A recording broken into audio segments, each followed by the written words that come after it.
시청자 여러분 안녕하세요. 바쿠스트입니다.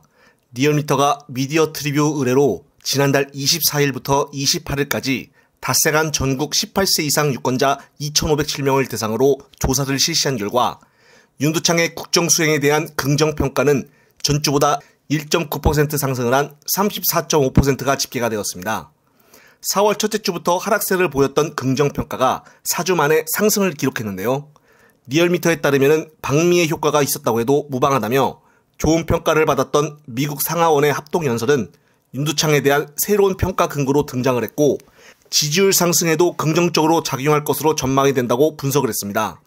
하지만 저는 이 말을 신뢰할 수가 없는 것이 5박 7일 동안 미국에 있으면서 그동안 며칠 동안 나왔었던 윤두창의 지지율에는 그다지 변함이나 반등이 없었기 때문입니다. 저는 이번 긍정평가가 올라간 이유를 보게 되면 보수가 표집이 상당히 컸지 않았나 추측을 해보는데요. 표를 분석해봐도 보수는 670, 진보는 582로 상당히 크게 차이가 납니다.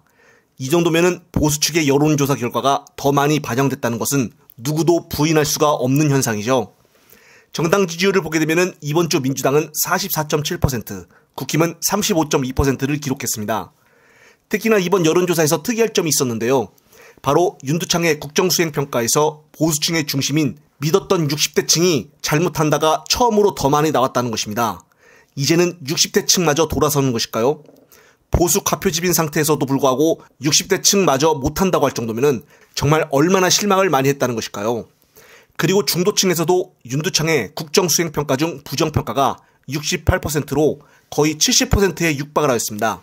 그나마 이번에 방미로 인해 지지율 좀 반등을 노렸던 용산에서 이런 여론조사 결과를 보고 상당히 실망하지 않을까 싶은데요.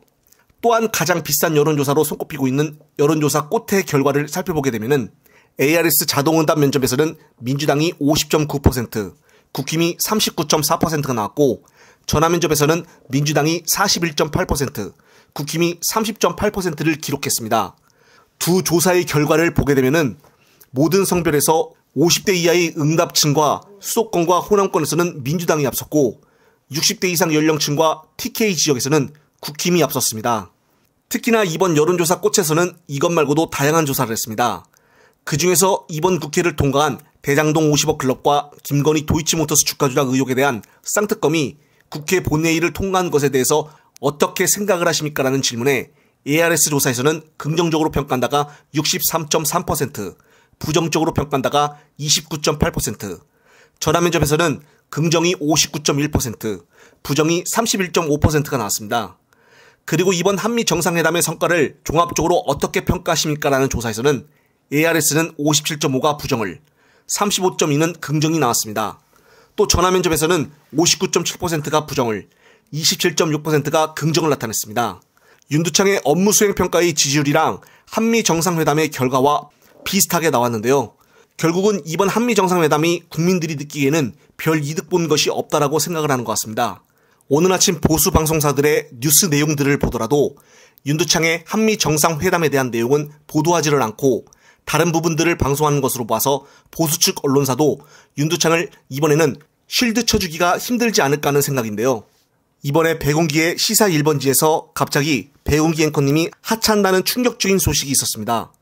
배웅기 앵커는 여러분들이 생각하신 그 생각으로 하차하게 된 것이라며 말씀을 짧게 하시고 떠나면서 강렬한 메시지를 주고 끝나시는데요. 그만큼 지금 여론 길들이기에 너무 노골적이라는 것입니다. 앞으로 또 누구를 그만두게 할까요? 정말 이럴수록 국민들의 분노는 더욱더 높아만 가고 있습니다. 영상을 보신 구독자님들은 어떤 생각이 드시나요? 이번 영상은 여기까지입니다. 영상이 유익하셨다면 구독과 좋아요를 꼭 눌러주십시오.